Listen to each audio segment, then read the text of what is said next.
حالت جنابت میں اگر غسل سے پہلے کوئی آ جائے اور انسان صاف کپڑے پہن لے تو غسل کے بعد دوبارہ وہی کپڑے پہن سکتے ہیں یا وہ کپڑے ناپاک ہو جاتے ہیں اور کوئی اور کپڑے پہننا ہوتے ہیں؟ نہیں، جب تک کسی کپڑے کو کوئی نجاست لگی ہوئی نظر نہ آئے یا محسوس نہ ہو اس وقت تک وہ کپڑے پاک ہوتے ہیں اور ان کو دوبارہ نہا کر پہن سکتے ہیں۔ ہم نے آج تک ایسے مسائل کا ذکر اپنے گھروں اسکولوں میں کبھی نہیں سنا، اس لیے آج یہ پڑھتے ہوئے بہت مشکل پیش آ رہی ہے۔ اب آپ پڑھاتی ہیں تو بہت سی ٹرمز ایسی ہیں جو کبھی سنی ہی نہیں یا سمجھ ہی نہیں آ رہی۔ مثلاً احتلام کیا ہوتا ہے، یہ ٹرم تو کبھی اردو یا انگلش میں سنی ہی نہیں، لا حول ولا قوت۔ تو کبھی اردو یا انگلش میں اس طرح مزی ویٹ ڈسچارج کیا ہوتا ہے، میں ان میرڈ ہوں شاید اس لیے بھی چیزیں مجھے سمجھ میں نہیں آ رہی۔ نہیں، مزی اور احتلام کا تعلق میرڈ یا ان میرڈ ہونے سے نہیں ہے۔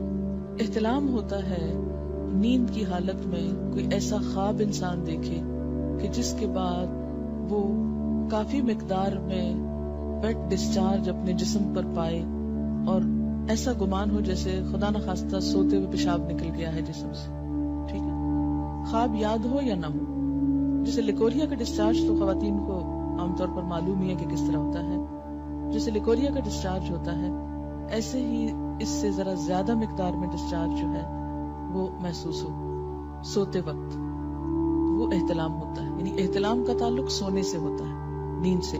ایک صحابیہ ہیں، وہ حضور صلی اللہ علیہ وسلم کے پاس یہی مسئلہ لے کر آئیں، کہنے لگی اے اللہ کے رسول صلی اللہ علیہ وسلم، کیا عورتوں کو بھی احتلام ہو سکتا ہے؟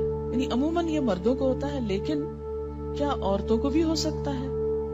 تو اس پر آپ نے فرمایا کہ ہاں ہو سکتا ہے، کیونکہ بچہ عورت کے مشابہ بھی تو ہوتا ہے، عورت سے بھی تو بچے کی شباہت ہوتی ہے، ٹھیک ہے۔ تو سیکشل انٹرکورس کے بغیر اگر نیند کی حالت میں کوئی خواب دیکھنے یا نہ دیکھنے پر ایسا پانی انسان دیکھے کہ جو زیادہ مقدار میں ہو، یعنی عام نارمل روٹین میں جیسے لیکوریا وغیرہ تھوڑا بہت سپاٹنگ ہو گئی، وہ نہیں، زیادہ مقدار میں، اس کو احتلام کہتے ہیں، اس سے انسان ناپاک ہو جاتا ہے۔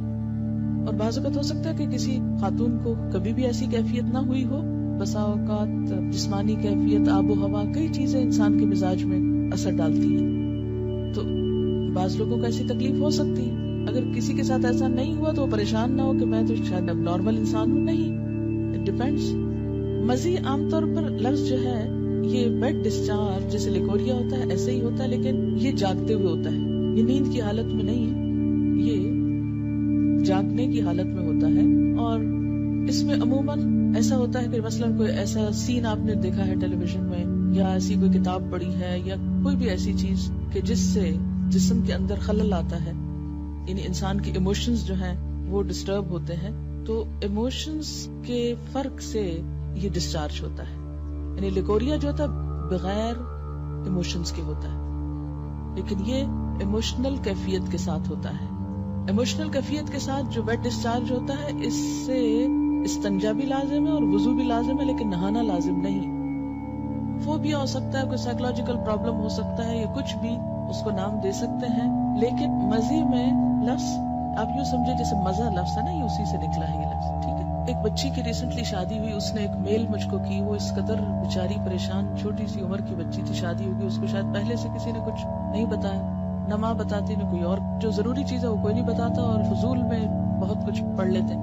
تو اب وہ کچھ بہت ہی جینون جو اس کے شوہر کے رویے تھے ان پر وہ اس قدر خوفزدہ تھی اور پریشان کہ شاید میرے ساتھ کوئی بہت ہی گناہ کا کام ہو رہا ہے اس طرح۔ تو ایسا کیوں ہے؟ اس لیے کہ یا تو اس کو اتنا چھپایا گیا اور بتایا ہی نہیں گیا، یا یہ ہے کہ بلو پرنٹس بچے چھپ چھپ کے دیکھیں تو ماں باپ کو خبر نہ ہو۔ ان رویوں میں بہت نارمل اور بہت فطری انداز میں، نیچرل انداز میں آپ کو بہیو کرنے کی ضرورت ہے۔